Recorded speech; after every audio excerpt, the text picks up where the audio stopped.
See the students first method public issue or public offer of a shares that we study right now. See the second method book building method. मग book building method म्हणजे in शॉर्टमध्ये आपण असं सांगू शकतो बोली किंवा लिलाव लावून मग शेअर्स विकणे राईट, त्यालाच बुक बिल्डिंग असं म्हटलं जातं. हे मी तुम्हाला समजण्यासाठी सांगितले. पण better way book building it means what, company काय करते तर कंपनी एक प्राइस रेंज ठरवते. म्हणजे सपोज रिलायन्स इंडस्ट्रीज आहेत, रिलायन्स इंडस्ट्रीजने आपले शेअर्स मार्केटमध्ये पब्लिकसाठी ऑफर केले. रिलायन्स इंडस्ट्रीज काय म्हणते की आमच्या शेअर्सची प्राईस तुम्ही कोट करायची आहे, पण ती 500 रुपये ते 600 रुपयाच्या दरम्यान असली पाहिजे.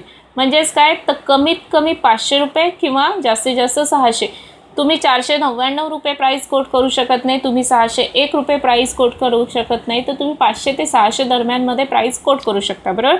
मग रिलायन्स इंडस्ट्रीज पब्लिकला सांगते की तुम्हाला पाहिजे तेवढे शेअर्स आणि त्याची प्राईस याच्यामध्ये कोट करा. त्यानंतर पब्लिककडनं सगळे ॲप्लिकेशन कलेक्ट केले जातात, ते स्टडी केले जातात आणि ते स्टडी केल्यानंतर त्या ॲप्लिकेशनच्या बेसवरती त्या पब्लिकच्या डिमांडवरती एक प्राईस कोट केली जाते, एक फायनल प्राईस ठरवली जाते. ती त्या सगळ्या ॲप्लिकेशनमधनं हायेस्ट प्राईज असते आणि त्या प्राईजला ते शेअर्स पब्लिकला ऑफर केले जातात आणि यालाच म्हटलं जातं book building method. See this in detail. Under this method, the issuer company determines the number of shares and the issue price at which its shares will be sold by bidding process. But bidding process it means what? A company not decided the price, but company gives the only price range and company tells the public that they can free to decide the price of the shares, but between the range given by the company, right? म्हणजेच company काय करते, company ठरवते की किती shares त्यांना पब्लिकला offer करायचे आणि त्यांची प्राईस काय असणार आहे. The company issues a red herring prospectus which contains the price range or a price band and ask the investors to bid on it. It means what? Normally the company are issuing the prospectus which contains the application, right? But here it is a book building process, so company is not issuing the normal prospectus, but the company issuing the red herring prospectus. In that prospectus the price range or the price band, it means what? the company त्याच्यामध्ये range लिहून देते की तुम्हाला shares coat करायचे किती दरम्यान 500 ते 600 रुपया दरम्यान आणि याच्या दरम्यानच तुम्हाला प्राइस रेंज लिहायची, याच्या दरम्यानच तुम्हाला प्राइस कोट करायचे. The lower end of the price band is called as what? Flow price. It means what? Low price. आपल्याला माहिती आहे किती सांगितले ते रिलायन्सने, फॉर एक्झाम्पल 500 रुपये. मग कमीत कमी किती? 500 रुपये. म्हणजेच त्या प्राईजला काय म्हटलं जाईल? Flow price. while the highest end is called as what? cap price or a ceiling price. म्हणजेच काय तर 600 रुपये. कंपनीने काय सांगितलं? जास्तीत जास्त 600. 601 रुपये चालणार नाही. मग त्या प्राईजला काय म्हणणार आहात? कॅप प्राईस किंवा ceiling price. The final price at which shares are offered to the investors is called as what? Cut off price. म्हणजेच या सगळ्या प्रोसेसनंतर जी काही फायनल प्राईस ठरवली जाते, ज्या फायनल प्राईजला पब्लिकला शेअर्स ऑफर केले जातात त्या प्राईजला काय म्हटलं जातं? Cut off price. Investors can bid any number of shares that they are willing to buy at any price within the price band. म्हणजेच काय? सपोज एखादा इन्व्हेस्टर आहे, त्याला 100 शेअर्स परचेस करायचे, त्याने किती लिहिले? 100 शेअर्स आणि प्राईस रेंज किती लिहिली? 550. So he has to quote a price but between the price band. Bidding is kept open for how many days? This whole process is open for the public for 5 days. The bid along with the application money is to be submitted to the lead merchant bankers called as a book runners who enters the bid in the book after bidding it's over. मग आता lead merchant bankers म्हणजे काय? The institution engaged in a issue of management either by making arrangement to buy or sell securities of an issuer company or act as a manager or provide advisory service. म्हणजेच काय तर lead company हे सगळं काम करते का? नाही. Company कोणाला अपॉइंट करते? लीड मर्चंट बँकर्सला. ते कोण असतात? त्या अशा इन्स्टिट्यूशन असतात की ज्या कंपनीच्या वतीने मॅनेजर म्हणून काम बघतात या पूर्ण प्रोसेसमध्ये किंवा या पूर्ण प्रोसेससाठी कंपनीला सर्व्हिस ॲडवाईजची सर्व्हिस प्रोव्हाइड करतात किंवा ॲडवाईस देतात किंवा कंपनीच्या वतीने बाय आणि सेलिंग ऑफ सिक्युरिटीजमध्ये भाग घेतात. बरोबर. ओव्हरऑल काय? It is a link between the investors and the company for the bidding process किंवा बुक बिल्डिंग मेथड. मग कंपनी हे सगळं काम न करता कोणाकडनं करून घेते? Lead merchant bankers. Lead merchant bankers हे काम करत असल्यामुळे त्यांना काय म्हटलं जातं? Second name book runners and they are inter in the Beed in a book. म्हणजेच काय, तर पब्लिकने ज्यावेळेस सबस्क्राईब करून सगळं अप्लिकेशन पूर्ण प्रॉस्पेक्टस यांना दिलं जातं, तेव्हा ही जी सगळी एंट्री कोणत्या बुकमध्ये करतात, बीड बुकमध्ये, right. After bidding is over, company fixes the cut-off price based on the highest or best price at which all the shares can be sold. म्हणजेच या सगळ्या प्रोसेसनंतर अप्लिकेशन स्टडी करून एक हायेस्ट और बेस्ट प्राईज की ज्या प्राईजला shares पब्लिकला sold करायला दिले जाऊ शकतं, पब्लिकला सोल्ड केले जाऊ शकतात, त्या प्राईजला काय म्हटलं जातं, cut off price. Company issues a prospectus which contains the final price. मग कंपनी काय करते, हे सगळी प्रोसेस झाल्यानंतर एक प्रॉस्पेक्टस इश्यू करते आणि त्या प्रॉस्पेक्टसमध्ये ही फायनल प्राईज लिहिली जाते आणि त्यानंतर इश्यू ऑफ शेअर्सचं पूर्ण प्रोसेस स्टार्ट होते.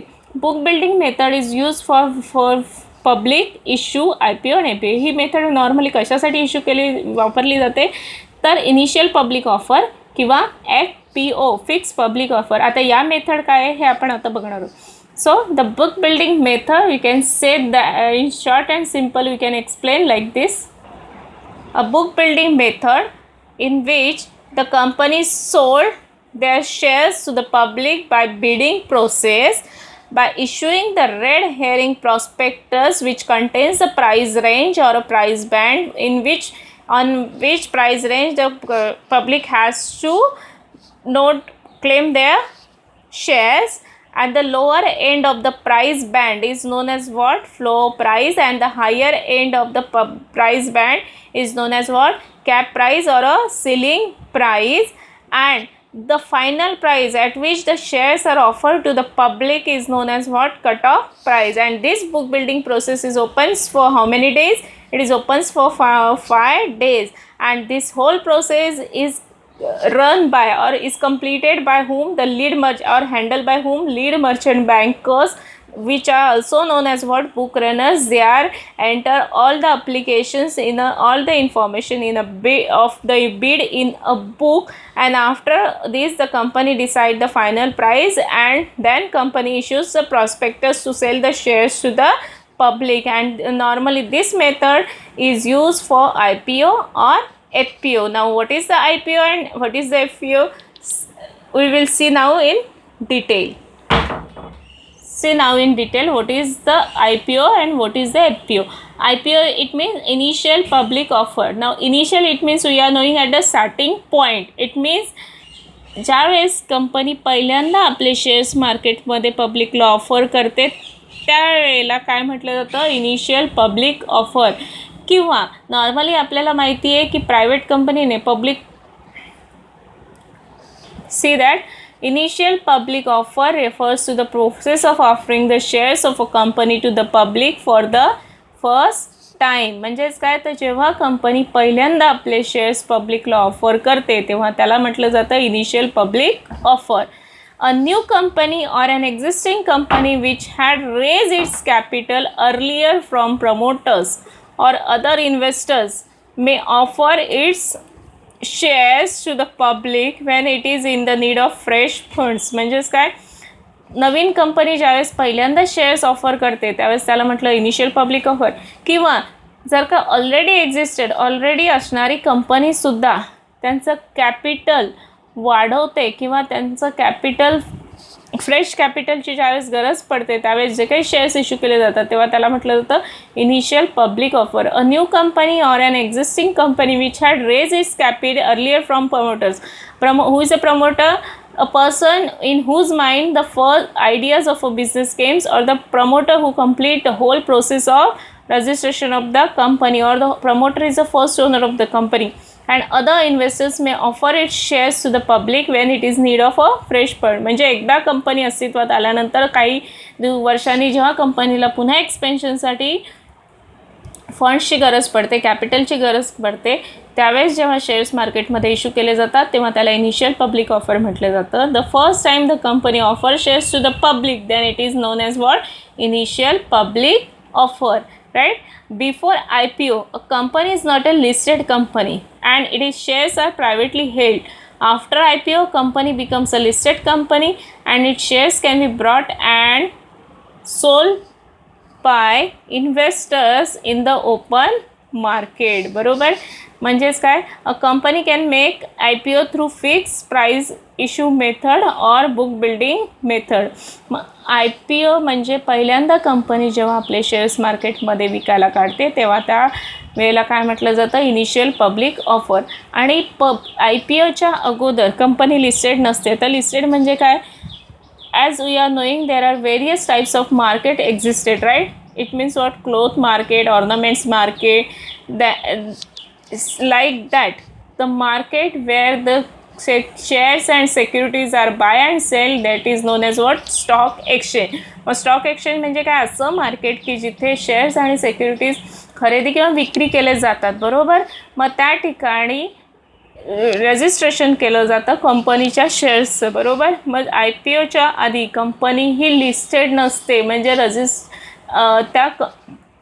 त्या शेअर्सची नोंद स्टॉक एक्सचेंजमध्ये त्या मार्केटमध्ये नसते. पण IPO केल्यानंतर म्हणजे पहिल्यांदा आपले शेअर्स कंपनी जेव्हा लोकांना विकायला काढते ते झाल्यानंतर कंपनी काय होते, लिस्टेड होते. And then company can sell its shares and its shares can be bought and sold by the investors in the open market. Normal मार्केटमध्ये स्टॉक एक्सचेंजमध्ये त्या कंपनीचे शेअर्स खरेदी आणि विक्री केले जातात. पण IPOच्या आधी प्रायव्हेटली म्हणजे कंपनीच्या ओनर्सकडे जे नॉर्मल प्रमोटर्स असतात त्यांच्याकडेच असतात. नॉर्मल पब्लिकला ते शेअर्स खरेदी करण्यासाठी विक्री करण्यासाठी अवेलेबल नसतात. आणि ही IPO मेथड कशासाठी, IPO company can make IPO म्हणजे कंपनी पहिल्यांदा आपले शेअर्स कोणत्या पद्धतीने ऑफर करू शकते, तर फिक्स प्राइस इश्यू मेथड किंवा बिग बिल्डिंग जी आपण आत्ताच पाहिली. नाउ फर्दर पब्लिक ऑफर म्हणजे काय, when a company issues shares to the public after an IPO, it is called further. Further म्हणजे काय, एकदा कंपनीने शेअर्स इश्यू केले, 5 वर्षांनी कंपनीला पुन्हा फंड्सची गरज आहे, कंपनी पुन्हा शेअर्स इश्यू करते, मग त्याला काय म्हणाल, further public offer shares. The every issue of shares by a listed company after its IPO is called as what, further public offer. FPO leads and increase in the subscribe capital of a company. म्हणजेच त्याच्यामुळे कंपनीच्या subscribe कॅपिटलमध्ये काय होणार आहे, वाढ होणार आहे. It means the first part of issue of shares that is the public offer is completed.